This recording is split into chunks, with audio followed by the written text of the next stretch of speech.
A primeira afirmação da Bíblia é: no princípio criou Deus os céus e a terra. Gênesis, capítulo 1, versículo 1.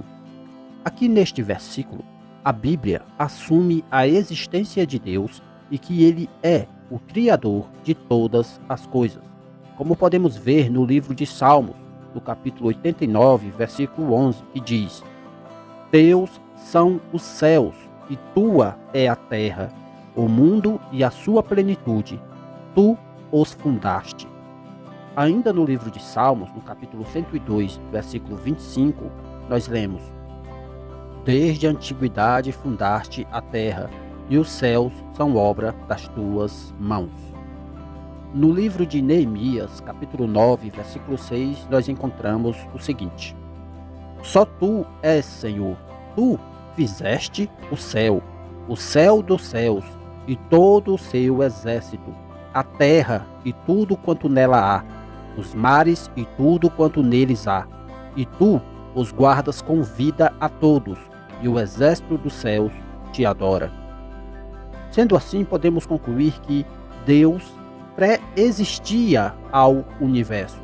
Deus estava lá no princípio e agiu para fazer com que tudo mais viesse a existir.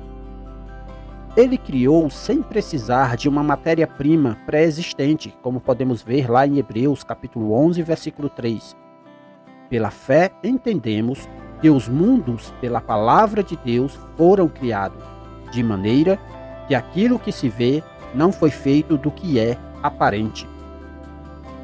Sendo assim, podemos dizer que ele criou tudo que existe. Isso estabelece uma distinção irredutível entre o Criador e a criatura. Por isso, podemos dizer que existem duas categorias nas quais cabem todas as coisas do universo: o Criador e a criação.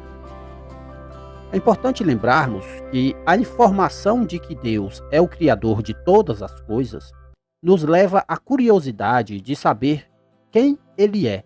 Mas, com tantas religiões dizendo coisas diferentes e apresentando deuses diferentes, fica difícil identificá-lo em meio às tantas opiniões. Por conta disso, neste estudo, utilizaremos como padrão a Bíblia, acreditando que não há nenhuma outra fonte melhor para estudarmos sobre Deus do que a própria palavra de Deus. É importante salientar também que é impossível estudarmos e entendermos Deus de uma maneira completa, pois a sua grandeza e poder excedem infinitamente a capacidade do conhecimento intelectual humano. No livro de Salmos, capítulo 145, versículo 3, nós lemos: Grande é o Senhor e muito digno de louvor, e a sua grandeza insondável.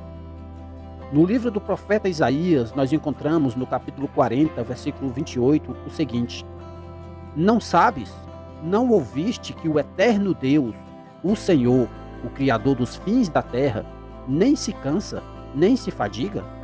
É insondável o seu entendimento. O apóstolo Paulo, em sua carta aos Romanos, no capítulo 11, versículo 33, diz o seguinte: Ó profundidade das riquezas, tanto da sabedoria como do conhecimento de Deus! Quão insondáveis são os seus juízos e quão inescrutáveis os seus caminhos! Apesar disso, nós devemos entender que podemos conhecer a Deus a partir do que Ele nos revelou em sua palavra. Leia comigo Deuteronômio, capítulo 29, versículo 29.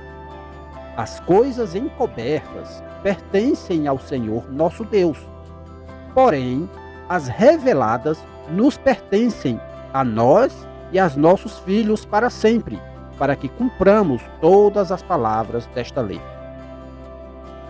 Agora que já sabemos que existe um Criador e que Deus é este Criador, surge então a curiosidade de saber qual é o nome dele. Nós sabemos que uma das informações mais importantes ao conhecer uma pessoa é saber qual o seu nome. Atualmente, o nome de uma pessoa não traz muita informação de quem ela é, mas na antiguidade, os nomes eram dados conforme alguma característica particular da pessoa. O nome dizia muito sobre quem a pessoa era. No caso de Deus, sabemos pelas Sagradas Escrituras que ele é chamado por diversos nomes que apresentam suas características, como por exemplo, ele é chamado de Todo-Poderoso, de Altíssimo, ele é chamado também de Santo, ele é designado como Rei dos Reis, ele é chamado também de Senhor dos Senhores, ele é identificado como Senhor dos Exércitos e outros títulos mais. Mas existem alguns nomes que são de extrema importância para o estudante da Bíblia. Estes nomes são tidos como uma espécie de nomes próprios de Deus. O primeiro nome de Deus encontrado nas Escrituras é Elohim, como podemos ver lá em Gênesis capítulo 1, versículo 1. No princípio criou Deus os céus e a terra. A palavra Deus aqui nesse versículo é traduzida da palavra original no hebraico Elohim. Este nome é um termo hebraico que significa que Deus é forte, o líder poderoso, a divindade suprema. Contudo, o nome mais famoso e conhecido de Deus é Jeová, ou como alguns gostam de dizer, Javé, ou como seria a pronúncia mais correta, mais aproximada, Yahweh. Se pudéssemos dar um nome próprio a Deus, seria este. Este nome significa Eu sou o que sou. Este termo abrange tanto o passado, como também o presente, como também o futuro.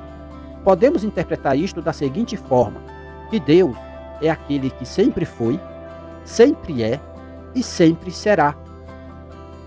Existe ainda outro nome que é atribuído a Deus, que é muito usado nas Escrituras, que é a palavra Senhor, ou, melhor dizendo, Adonai em hebraico. Talvez seja ela a mais usada para se referir a Deus. Esta palavra, quando aplicada como nome de Deus, dá o sentido de que ele é dono e mestre sobre todas as coisas. Isto demonstra que Deus tem autoridade absoluta sobre todas as coisas.